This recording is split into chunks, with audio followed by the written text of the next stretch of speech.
Hello, welcome to Unicorn Princess Tarot.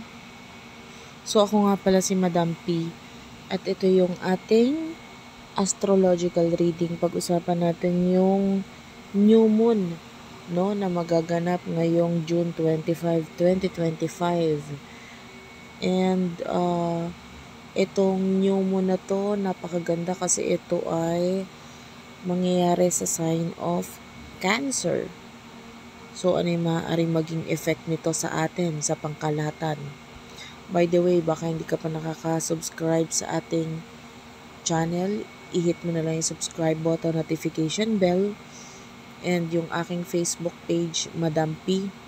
Diyan ka rin pwedeng magpabook ng personal reading. And, ayan, ito yung reading available. Love, career, natal chart reading. Pag kinuha mo yung pareho, merong free na palm reading. And yung reading na ito ay may kasama ng tarot advice. At para dun sa ibang reading na available, ito yung details para doon. So, doon ka na lang mag-inquire sa ating Facebook page. So, simulan na natin yung reading para dito sa new moon, no? Ano maaaring maging effect nito sa pangkalahatan? New moon in Cancer, by the way, yung moon in Cancer is very at home sa Cancer. Itong moon, kasi ang moon, ang pinaka-planet talaga ng zodiac sign na Cancer. So, Cancer rules home, emotions. So, medyo heightened or medyo mas malakas ang ating emosyon around this time. No? Yung effect nito before 1 week pa lang, no? Before and after, pwedeng ma-experience mo na yan. So, ngayon, habang nire-reading ko to, yung iba pwedeng ma-experience na ito. Yung iba, pwedeng magkaroon ng mas malalim na emotion. Kasi may pagtatapat ngayong new moon si Jupiter at saka si Moon, no? And the Sun. So, mas magiging malinaw para sa'yo kung ano yung mga emotions na nag-grow. Especially if there's limitations pagdating sa emotion mo na yan. For example, yung iba kung ikaw ay galit, pwedeng may limitasyon para ipakita yung galit na yan. So, tendency yung galit na ito pwedeng mas maglumaki, mas mag-grow. No? Yung iba naman, if love ang pag-uusapan, the more na medyo mahirap i-open ang emotions pagdating sa love, the more na mas mag-grow din ang emotion mo with that particular person. No? Mas lalong lalaki siya. And a lot of new beginnings ang mangyayari, especially sa area ng home. So, yung iba sa inyo, pwedeng may mga bagong sisimulain or gagawin pagdating sa home. Could be projects or yung iba pwedeng paglilipat or pag-iisip ng bagong beginning or pagsisimulaan sa home. Like maybe a particular room sa bahay ay maisipan mong gawing kapaki-pakinabang or i-rearrange, ayusin para mas maging mas magbigay ng growth ito sa inyo, no? Which is maganda yon.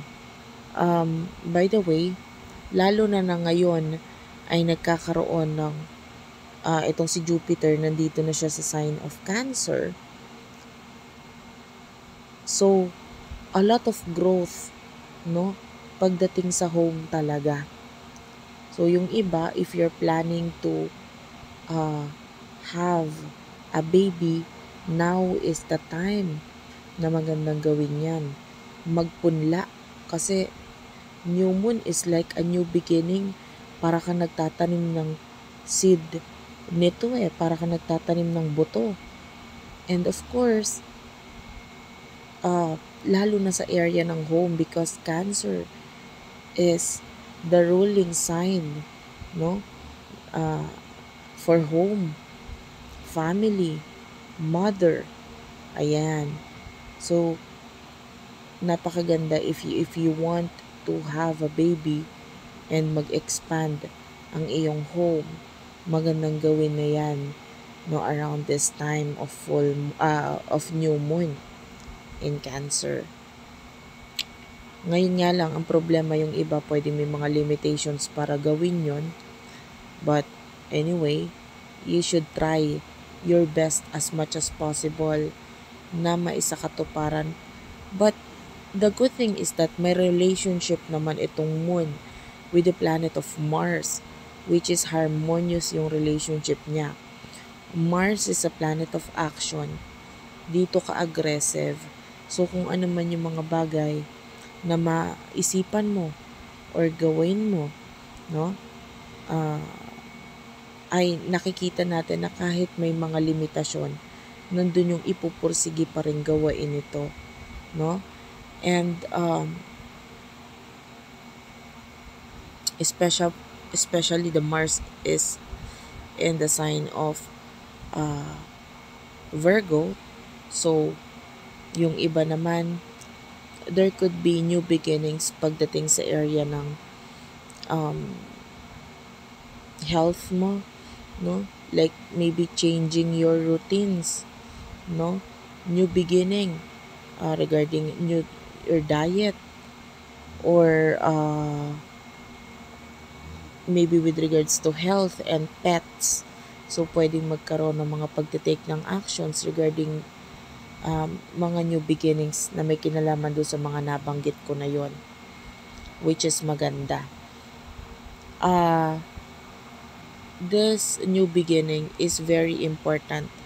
Kasi bakit? Kasi dito yung time na mas masusunod yung emotions mo regarding sa bagay na gusto mong mas mag-grow sa buhay mo, no? And parang regardless kung may magpipigil or kung ano mang iisipin or sasabihin ng iba, nandun yung kung ano yung nasa emosyon mo, yun ang mas masusunod. And whatever itong bagay na mas isipin mo or iisipin mong simulan around this time, take note, ito talaga yung gusto mo. Medyo mas clear ang utak mo regarding sa kung ano talaga yung nasa puso mo, ano yung gusto mo, ano yung mas gusto mong mag-grow, no? And with regards to relationship, pagdating sa home, maaaring may mga new beginnings din regarding dito. Gusto mong maging mas close pagdating sa iyong children or mother or father or yung mga people around the home. High chance na magkaroon ng mga activities wherein mas magkakaroon ng bonding sa inyong lahat around this time of new moon. So napakaganda rin ito para mas ma-establish at mas mag-grow pa yung inyong home. Kasi of course, yung changes naman talaga, kung gusto mong magkaroon ng growth, is nagsisimula naman talaga sa sarili yon. And then to follow na yung mga tao sa paligid mo. And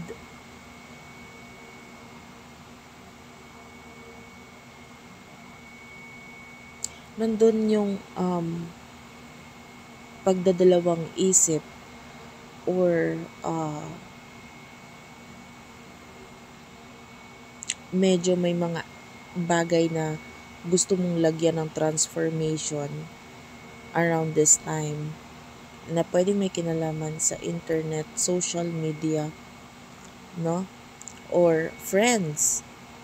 But may mga bagay na parang magbibigay ng dahilan para sa'yo na parang hindi magawa fully itong transformation na ito sa ngayon. Pero,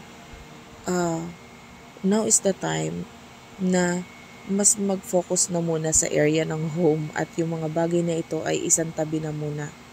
No?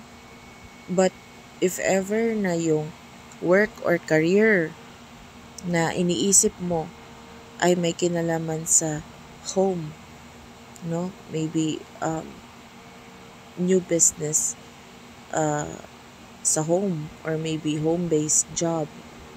Yan, maganda ring simulan or unti-untiin ng lagyan ng action ito ngayon. Kasi definitely with the new moon and the Jupiter conjunction or pagtatapat nito sa new moon, napakaganda nito dahil kung ano man yung sisimulan mo ngayon, tiyak na mag-grow ito. At of course, now is the time na new moon, may pagtatapat si moon and sa sun.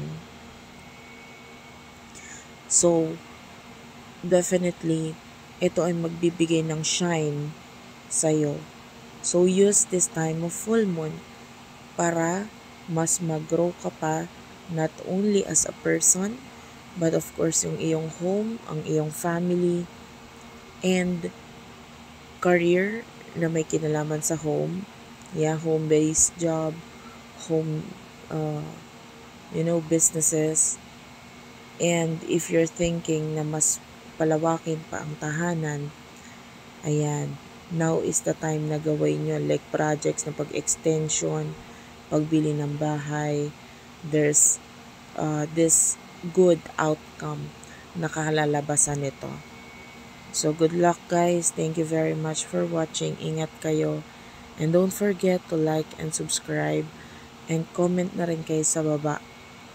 And, of course, yung aming Facebook page, Madam Space P. I-search mo na lang yan sa Facebook. And yung aming TikTok is Unipri, UNIPRI. I-check mo na lang din yon. Thank you for watching and